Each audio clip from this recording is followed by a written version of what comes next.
If you run a business and take credit cards, there's a document your processor sends you every month that's basically written to be unreadable. Your merchant statement.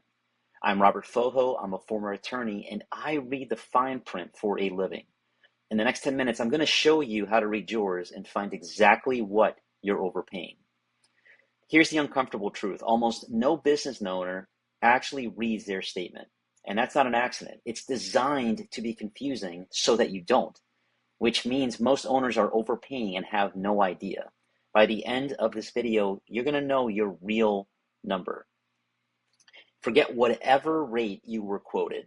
There is one number that tells you the truth, and it is grade school simple. Your effective rate.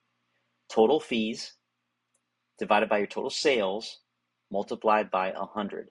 That one number cuts through every pricing trick at once.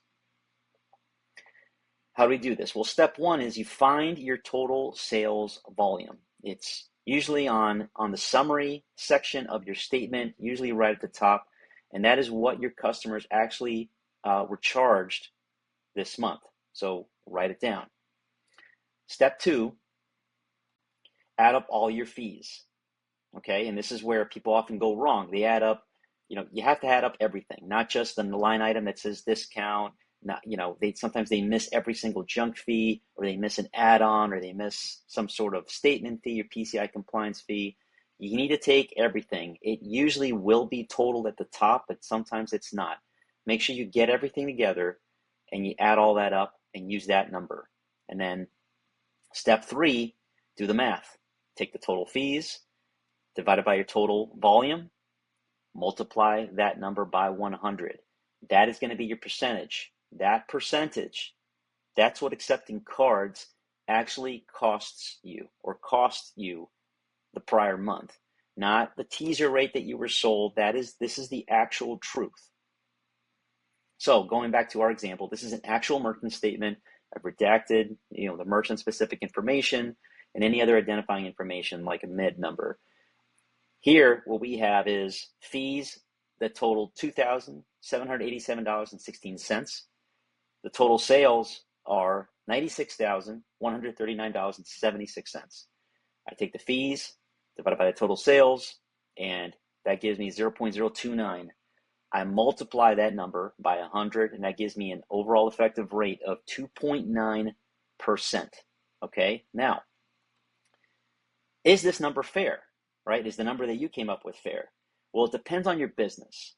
And these are some general categories, some general guidelines to go by.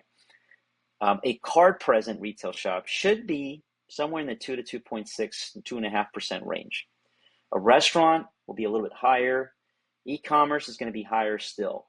But if you are a normal card present business, right? That means card present means the customers are in there, in your shop, in your restaurant, and they're presenting their card physically to you, and you're up near 3, 3.5, 4%, you're being worked, okay? While you're in there, here's some red flags to look for. I want you to scan for 5 of these. The words qualified or non-qualified, that usually is a reference to what we call tiered pricing. That's not a good sign. An equipment lease line, that's another one you want to look for. Are you paying a monthly equipment fee or equipment lease payment? PCI non-compliance fees, that's a common one. I see that in almost every statement I look at. Stacks of little monthly charges, okay? And any rate that jumps around month to month. Any of these fees, any of these 5 red flags that you see, you should talk to me. Every statement, all right, under the clutter has the same 4 parts. Summary section at the top, the fees section, the interchange detail, and you should be able to see this. If it's not there, then you're being prevented from actually looking at what you're paying and what the underlying costs are. And then, of course, the adjustments and notes section. That is where they quietly announce fee increases, rate changes, things like that. So you need to read that part. So that's it.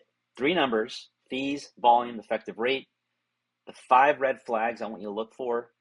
Do this once. Go through this exercise one time, and you'll never look at a statement the same way again. okay? Do it every few months, because a fair deal can quietly rot into an unfair one if your processor's announcing rate changes, annual fees, fee increases, etc.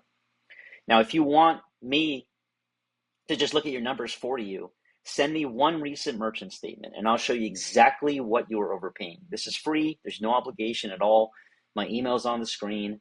Subscribe for more plain English breakdowns like this one, and I'll see you in the next video.